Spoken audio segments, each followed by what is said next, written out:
morning. We have been receiving a lot of questions from you guys in regards to the visitor visa to Canada, and we have decided to give you some answers today. My name is Patricia, this is Or from Global Immigration. Good morning.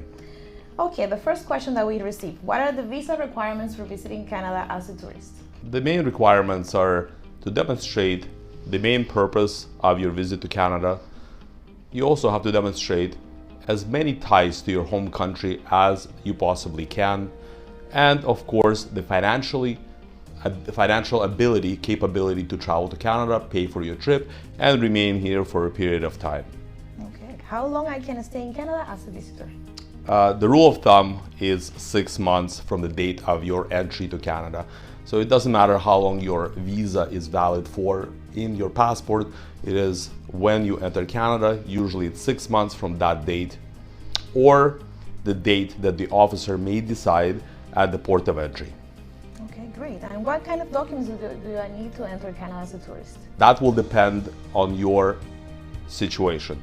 Everybody has a special set of circumstances. Some people are working, some people are students, some people have families, some people don't. So the documents that you have to provide for your visitor visa application will vary from person to person.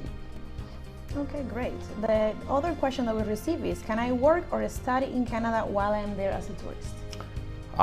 Well, work, no.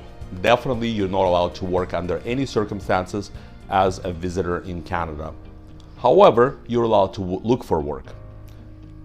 In terms of studying, there are scenarios where you can study without a study permit, and only if the course of study is under 6 months. What are the most popular destinations to visit in Canada?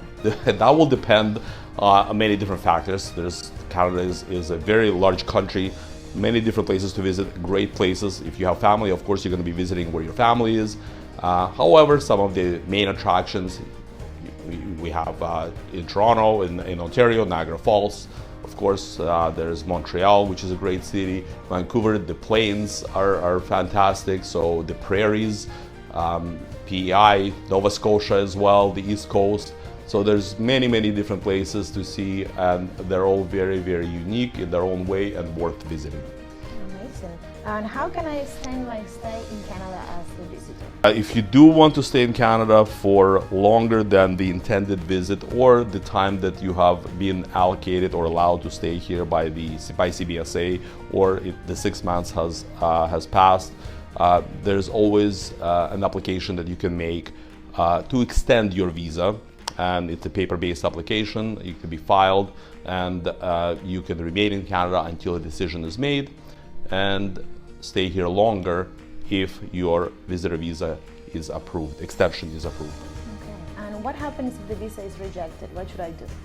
Depending on your set of circumstances. It's always very important, and it's always relative to what your situation is. Of course, you are going to be told in that rejection letter that you must leave Canada. However, if there are reasons why you must remain here longer and you really need to, there are ways to again file an application which would allow you another opportunity to extend, but it's called restoration. In this case, it would be restoring your status.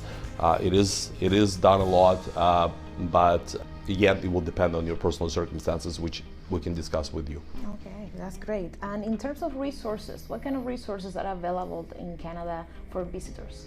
Not many, and that is because you remain to be a foreign national. You're coming here to visit, and the original reason why you would need to demonstrate financial ability or capability to pay for your trip in Canada, there are no resources, financial resources. However, you can take advantage, of course, of opportunities that tourists have to travel within Canada. So you can definitely travel between the provinces freely on your visitor visa. If you do want to perhaps look more into the future and think about Canada as a place where you want to stay longer and perhaps study or work, you are free to explore these options as well. There's nothing wrong with you trying to look into these opportunities. So please do if this is something you want to do. Amazing. The next question is, are there any vaccinations requirement to enter Canada? Presently, there are no vaccination requirements. No, COVID is behind us, hopefully for good.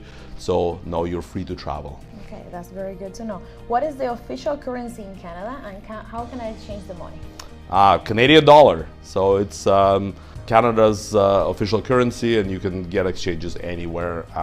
Your local banks in Canada and outside Canada, I'm sure as well. Okay, great. Are there any special regulations for bringing food or medication to Canada as a tourist? Oh, that is something that you always have to declare, and on your way to Canada. So you will have to make declarations in regards to what you're bringing in terms of medications or any other items that are normally should be declared with CBSA, Canada Border Service Agency. Amazing. What is the tax refund policy for tourists in Canada? Tourists don't pay taxes in Canada, so there are no tax refunds. You cannot work, you cannot study, so if you're not paying into the tax system, of course, there are no tax refund policies. In terms of transportation, any kind of transportation I can use if I'm in Canada as a tourist?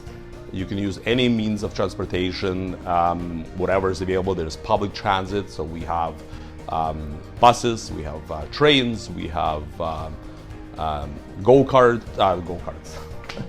We have the Go Bus. Go Bus, but exactly. The LRT.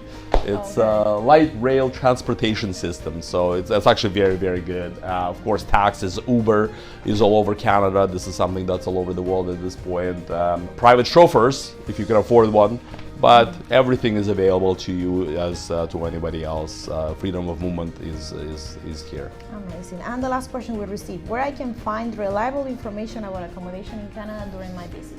If you don't have family members who will be providing accommodations for you, you should make these arrangements before you arrive in Canada.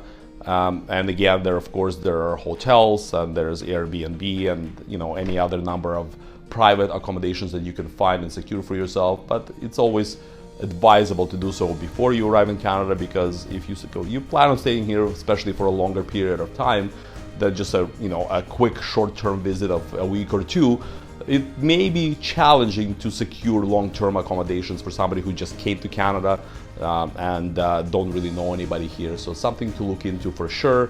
This is something that you have to do on your own. Great. Thank you so much. Those are great answers. We thank you for your time.